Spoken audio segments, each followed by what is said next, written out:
Beredar isi chat diduga grup Pemkot Jambi berisi provokasi beri efek jerah ke SFA siswi SMP. Beredar isi chat grup WhatsApp diduga aparatur sipil negara Pemkot Jambi yang tengah membicarakan sosok SFA, siswi SMP di Jambi yang baru-baru ini dilaporkan karena kontennya.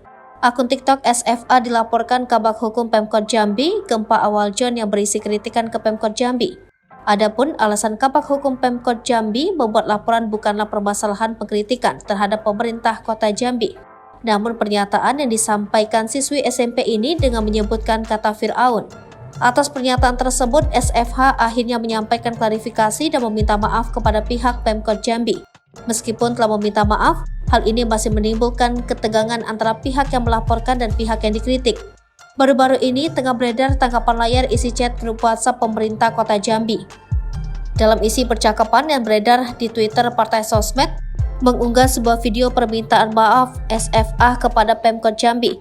Namun salah satu ASN di dalam grup tersebut bernama Abu Bakar menyatakan bahwa klarifikasi SFA ini masih terlihat angkuh dan tidak menunjukkan rasa penyesalan yang seharusnya. Menurut Abu Bakar dalam pesan itu, seharusnya SFA melakukan klarifikasi melalui media massa dan meminta maaf kepada seluruh ASN Pemkot Jambi. Abu Bakar menilai bahwa permintaan maaf siswi SMP ini tidak mengklarifikasi substansi yang sudah ia tuduhkan ke Pemkot dan Wali Kota Jambi. Kendati demikian, Abu Bakar meminta Kabag Hukum Pemkot Jambi, Gempa Awal John Putra untuk mengambil tindakan yang lebih tegas agar SFA tidak mengulangi kesalahan yang sama. Dirinya berpendapat bahwa proses hukum harus tetap berjalan dan SFA harus menghadapinya sampai ia merasa menyesal dan bersalah. Pernyataan tersebut sontak menyita perhatian publik, bahkan sosok Abu Bakar dinilai menjadi provokator dalam kasus siswi SMP ini.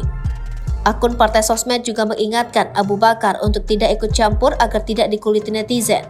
Sementara akun tersebut pula mengunggah Instagram milik Abu Bakar @abu.jambinet yang saat ini terpantau sudah terkunci. Sebelumnya, Pemkot Jambi melalui Kabag Hukum Setda Kota Jambi, Gempa Awal John Putra melaporkan akun TikTok Fadia Alkaf ke pihak kepolisian. Pemilik akun Fadia Alkaf, Syarifah Fadia Alkaf selama ini kerap membuat kritik untuk pemerintah Kota Jambi. Oleh Pemkot, beberapa konten kritik tersebut dianggap bernuansa sara hingga memilih melaporkannya kepada polisi. Menurutnya, yang dilaporkan pemerintah Kota Jambi bukanlah permasalahan pengkritikan terhadap pemerintah Kota Jambi. Padahal Syarifah Fadia Alkaf saat ini masih duduk di bangku SMP, dia merupakan siswi SMP Negeri 1 Kota Jambi.